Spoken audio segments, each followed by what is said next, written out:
Assalamualaikum warahmatullahi wabarakatuh. Selamat datang di podcast HMTP FT Unpas. Bersama saya Rifadia Putri dan di samping saya dosen kami Ibu Dr. Yalianti SSI MSI. Selamat datang Ibu di podcast kami. Bagaimana Ibu kabarnya, sehat? Alhamdulillah baik. Ya. Jadi di sini kami akan membahas sedikit mengenai keamanan pangan atau food safety. Sedikit tentang food safety yaitu kondisi dan upaya yang dilakukan untuk pencegahan terhadap pencemaran biologis, kimia maupun benda lain yang dapat mengganggu dan membahayakan bagi kesehatan.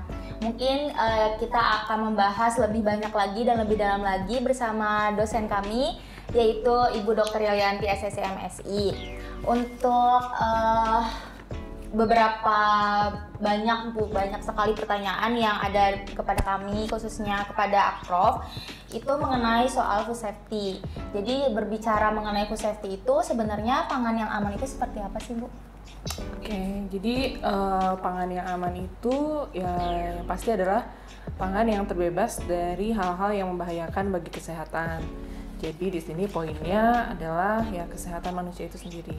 Jadi semua pangan itu dianggap aman jika pangan itu memang tidak memiliki apapun yang membahayakan bagi kesehatan manusia. Jadi seperti itu. Selanjutnya, pertanyaan selanjutnya, setiap mendengar kata food safety nih Bu, pastikan sangat akrab atau sangat dekat dengan HACCP atau Hazard Analysis Critical Control Point. Nah, itu penggunaan HACCP di industri pangan maupun di lingkungan kita tuh seperti apa ya Bu? Mungkin ada contoh-contoh yang simpelnya atau apa yang harus kita lakukan seperti itu. Oke, betul ya. Jadi HACCP atau HACCP, Hazard Analysis and Critical Control Point itu sebetulnya salah satu strategi ataupun metode lah untuk menganalisis bahaya dan sebagainya, dan juga kita mengidentifikasi titik-titik kritis di mana bahaya itu bisa terjadi pada saat proses pengolahan khususnya itu. Nah, memang HACCP sendiri itu tidak terlepas dari keamanan pangan atau food safety. Jadi HACCP di sini ini adalah salah satu upaya preventif untuk mencapai pangan yang aman tadi. Jadi makanya untuk mendapatkan atau memperoleh pangan yang aman, HACCP itu merupakan salah satu yang sangat penting untuk diterapkan atau dilakukan ketika kita melakukan proses pengolahan ataupun untuk memproduksi suatu pangan yang aman. Dari maka itu di Teknologi Pangan Universitas Pasundan juga kami belajar sangat mendalam soal HACCP ya Bu ya. Sedikit banyak ya. Iya, karena memang di prodi Teknologi Pangan di Unpas sendiri salah satu mata kuliahnya itu kan khusus ya GMP HACCP. Nah, jadi di situ tentu saja para mahasiswa juga belajar ya mengenai GMP (Good Manufacturing Practice) dan juga satu lagi adalah HACCP. Nah, harusnya sih untuk satu mata kuliah tersebut sudah mampu untuk membuat para mahasiswa di sini kompeten ya untuk melakukan atau menyusun HACCP gitu. Dan satu lagi nih Bu, sebenarnya kalau food safety culture itu kan memang harus dikembangkan secara luas dan menyeluruh, gitu kan. Namun masih banyak nih Bu, banyak sekali UMKM atau bahkan industri-industri besar itu yang tidak menyadari akan adanya food safety atau bahkan dikesampingkan seperti itu. Nah, untuk kultur food safety sendiri itu harusnya dikembangkannya seperti apa sih Bu? Ya, food safety culture atau kultur keamanan pangan itu memang seharusnya diaplikasikan ataupun diterapkan di semua level pada penyedia pangan ya. Jadi baik itu UMKM, kemudian industri kecil atau industri besar begitu, ya tentu saja itu harus diterapkan. Bahkan tidak hanya di industri ataupun di para pengusaha penyedia pangan ya, tapi juga di keseharian kita pun juga harusnya diterapkan. Nah, memang untuk UMKM sendiri ya dalam hal ini belum terpapar dengan baik ya mengenai keamanan pangan. Ya kita bisa lihat ya secara praktisnya di keseharian kita masih banyak begitu ya penjual-penjual makanan ya yang tidak atau belum begitu ya memahami pentingnya keamanan pangan. Memang hal ini menjadi tanggung jawab siapa ya, tanggung jawab bersama ya.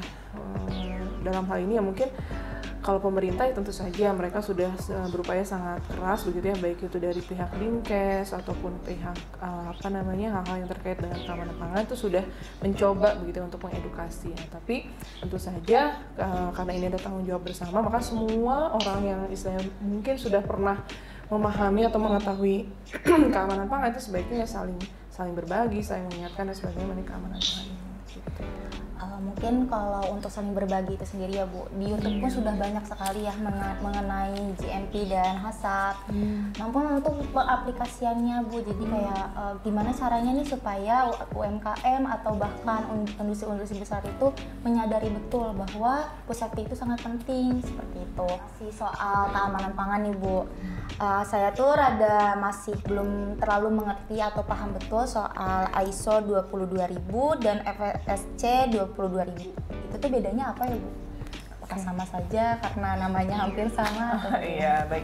Jadi di dalam keamanan atau food safety itu yang menjadi ya salah satu komite yang aware terhadap keamanan pangan itu kan ya salah satunya ada di ISO ya sebagai standarisasinya. Jadi ISO 22000 dan FSSC 22000 itu sebetulnya ya prinsipnya sama ya untuk menjamin keamanan pangan sebetulnya. Tapi bedanya itu ya komitenya yang menyusunnya begitu yang berbeda, dan juga memang ada poin-poin yang sedikit berbeda. Jadi kalau misalnya di ISO itu ya lebih menekankan pada upaya-upaya bagaimana mencapai keamanan pangan. Tapi kalau di FSSC itu lebih banyak atau lebih menitik beratkan pada namanya itu prerequisite program. Jadi prerequisite program itu ya program-program penyokong untuk mencapai keamanan pangan itu yang lebih menjadi fokusnya. Gitu. Bedanya sih hanya di situ, tapi keduanya sama. Sangat penting juga ya Bu. Sangat penting. Kalau untuk fresh graduate nih Bu, lebih baik kami tuh mempunyai sertifikasi ISO atau FSSC atau keduanya atau bagaimana? Ya, sebetulnya FSSC ataupun ISO itu keduanya masih digunakan ya di industri pangan untuk menyatakan begitu ya bahwa pangan tersebut atau pangan yang dihasilkan di industri itu juga sudah terjamin keamanannya. Nah, kalau disuruh memilih sebetulnya mungkin sebaiknya tidak keduanya juga ya, karena prinsipnya sama ya. Mungkin kalau berkesempatan di FSSC sebagai lead auditor itu silahkan, ISO pun juga itu tidak masalah. Yang mana yang kemudian lebih memungkinkan atau visible untuk mahasiswa itu yaitu tidak menjadi masalah sih, keduanya juga baik. Satu lagi Bu, mengenai FSSC 22000, ternyata versionnya itu banyak ya Bu ya. Betul. Setiap tahun itu pasti berkembang. Iya. Nah, untuk tahun sekarang nih Bu, itu version terbarunya itu seperti apa? Ataukah masih membahas bahasan yang sama di setiap tahunnya? Apakah di setiap versionnya itu membahas bahasan yang berbeda? Ya, sejauh dari informasi yang pernah saya saya dapatkan ya, untuk versinya sendiri untuk tahun ini mungkin belum ada yang baru ya.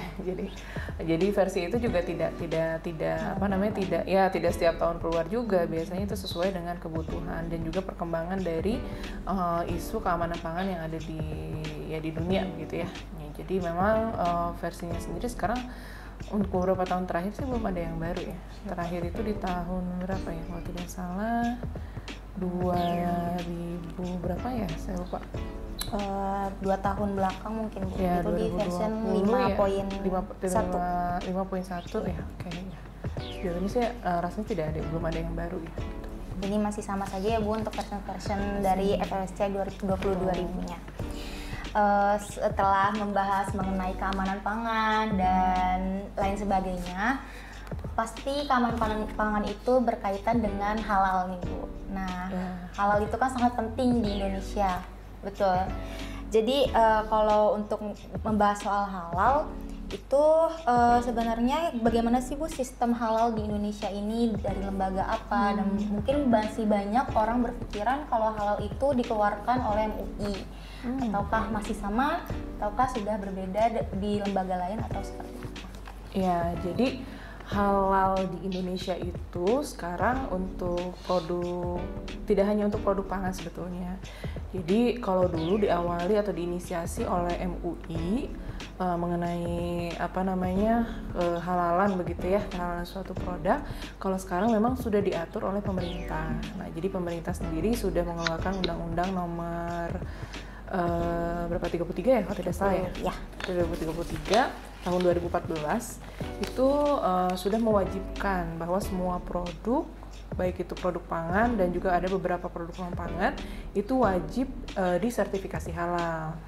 Nah, dan memang implementasinya tidak langsung semua ya, sekarang pun juga masih berproses bahwa semua produk itu wajib disertifikasi halal.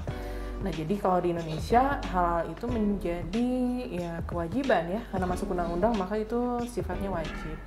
Nah, kemudian lembaga mana yang istilahnya mengeluarkan sertifikat halal? Kalau dulu memang MUI, LPPOM MUI namanya. Nah, kalau sekarang itu sertifikat halal itu dikeluarkan oleh Kemenak ya, oleh badan BPJPH ya, BPJPH di bawah Kemenak itu yang sekarang berwenang untuk mengeluarkan sertifikat halal. Nah, tapi di dalam sertifikat halal itu untuk sertifikat itu bisa keluar itu wajib produk itu memang sudah dinyatakan halal. Nah, untuk menyatakan halal atau mengeluarkan fatwa bahwa produk itu halal itu tetap dikeluarkannya itu oleh MUI, jadi oleh Majelis Ulama Indonesia.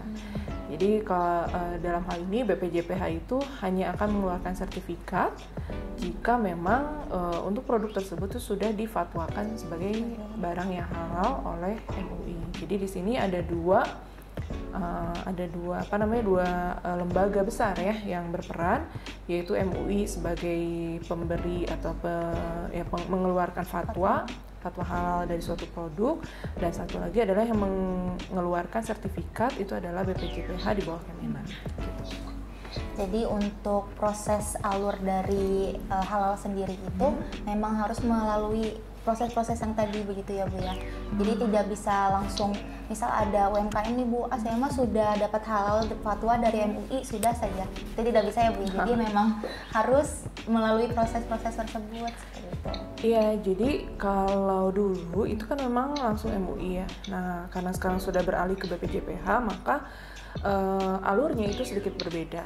Berbedanya apa? Jadi ketika kita akan melakukan atau ingin mensertifikasi produk kita, itu kita harus mendaftarkannya itu ke BPJPH dulu. Nah, nanti dari BPJPH itu akan memberikan rekomendasi gitu ya untuk produk tersebut itu diuji atau diperiksa oleh lembaga pemeriksa halal atau LPH. Nah, nanti dari LPH itu akan mengirimkan hasil pemeriksaannya. Nah, hasil pemeriksaannya itu nanti akan diputuskan oleh MUI apakah betul halal atau tidak. Begitu. Nah, nanti setelah fatwa MUI-nya keluar, itu maka akan otomatis istilahnya terintegrasi kalau sekarang ke data atau ke istilahnya itu kan menggunakan sistem ya. Jadi nanti akan terupdate statusnya itu, dan nanti BPJPH itu akan mengeluarkan sertifikat berdasarkan putusan fatwa itu.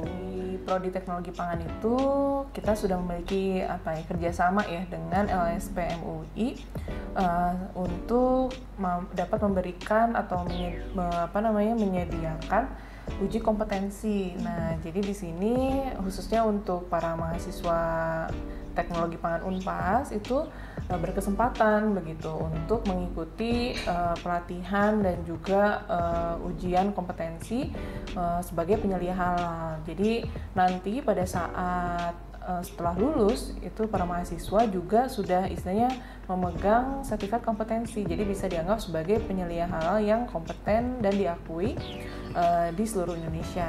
Nah, jadi nanti ya itu pun juga menjadi salah satu yang menambah begitu ya, menambah kompetensi, menambah juga skill, dan juga ya dalam hal ini pasti akan menambah kesempatan untuk mendapatkan atau memulai karir begitu ya di bidang pangan. Jadi bisa juga ya sebetulnya secara otomatis itu menjadi kalau ketika kita mendapatkan sertifikat kompetensi penyelia halal itu sama saja juga dengan kita sudah langsung memiliki profesi baru sebetulnya sebagai penyelia halal gitu. Jadi kalau misalkan memang ada mahasiswa begitu ya, ketika misalnya biasanya sih kami menyarankan setelah menyelesaikan sidang atau misalkan akan memang segera menyelesaikan studinya, maka ya silahkan begitu untuk ikut serta dalam program pelatihan dan juga uji kompetensi penyelia halal di LSP P1 Unpas. Ya, jadi meskipun memang kerjasamanya dengan Prodi Teknologi Pangan, tapi di sini lembaga sertifikasinya itu diwadahi di LSP P1 Unpas begitu. Untuk pendaftarannya sendiri Bu, untuk pendaftarannya itu bisa melalui apa dan dibukanya itu kapan saja? Ya, jadi memang untuk kegiatan atau misalnya openingnya, jadwalnya begitu ya. Itu memang belum disediakan setiap bulan begitu, tidak. Tapi memang nanti akan ada periode di mana pelatihan dan juga uji kompetensi itu akan dibuka. Mungkin kalau untuk informasi atau update-nya itu bisa nanti bisa istilahnya ya follow IG-nya ya, baik itu IG di Prodi Teknologi Pangan, IG Unpas ataupun IG dari HMTP sendiri. Jadi nanti kita akan infokan ketika kita akan membuka batch program tersebut gitu. Untuk kuotanya sendiri Bu, biasanya berapa sih Bu banyaknya kuotanya? Sebetulnya untuk kuotanya itu ya mungkin untuk per batch-nya di 20 orang. Nah, tapi tentu saja kita juga melihat kalau memang minat dari para mahasiswa ataupun yang ya nanti akan menjadi calon alumni gitu ya. Nah, itu kalau misalkan memang besar pun ya kita akan misalnya coba untuk menyediakan atau memprovide ya batch-nya itu kita sesuaikan kuotanya. Jadi ya silakan saja. Dan kenapa saran saya sih kalian harus ikut ya. Kenapa? Karena benefitnya besar. Benefitnya itu baik dari segi mungkin ya kita sebut biayanya atau fee-nya itu jauh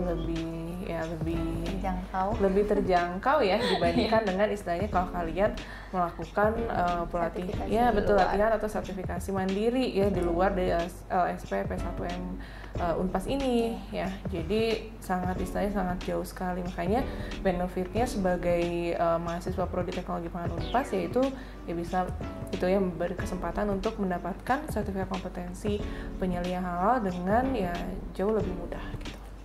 Nah, mungkin sekian video podcast untuk kali ini. Sangat bermanfaat sekali Ibu. Terima kasih atas semua jawabannya, atas semua ilmunya. Semoga mahasiswa di Teknologi Pangan Universitas Pasundan khususnya dan untuk semua orang yang akan melihat podcast ini bisa lebih tergerak dan lebih bisa mau memahami soal food safety ke depannya.